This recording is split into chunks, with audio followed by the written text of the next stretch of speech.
Je vous le disais en titre, les hypermarchés Leclerc sont dans la tourmente en cause des produits Lactalis non retirés de la vente alors qu'ils avaient été rappelés par le fabricant fin décembre en raison d'une contamination au salmonelle. Une mère de famille du Nord en a acheté malgré elle dans un magasin de l'enseigne. Leclerc reconnaît une faute et risque des poursuites. Dimitri Sikiotakis, Thierry Maurer et Jean-Baptiste Bruno. C'est une consommatrice qui a donné l'alerte. Le 2 janvier, elle commande une boîte de lait pour enfants auprès du centre Leclerc de Seclin dans le Nord. Problème, cette boîte fait partie des lots fabriqués par l'usine de Lactalis, située à Craon en Mayenne, et qui doivent être retirés du marché depuis le 21 décembre.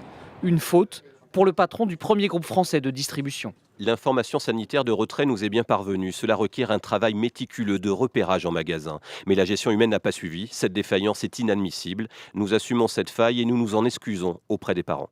Au total, 984 boîtes suspectes ont été vendues par différents magasins Leclerc. L'enseigne n'a pas communiqué la liste des supermarchés concernés.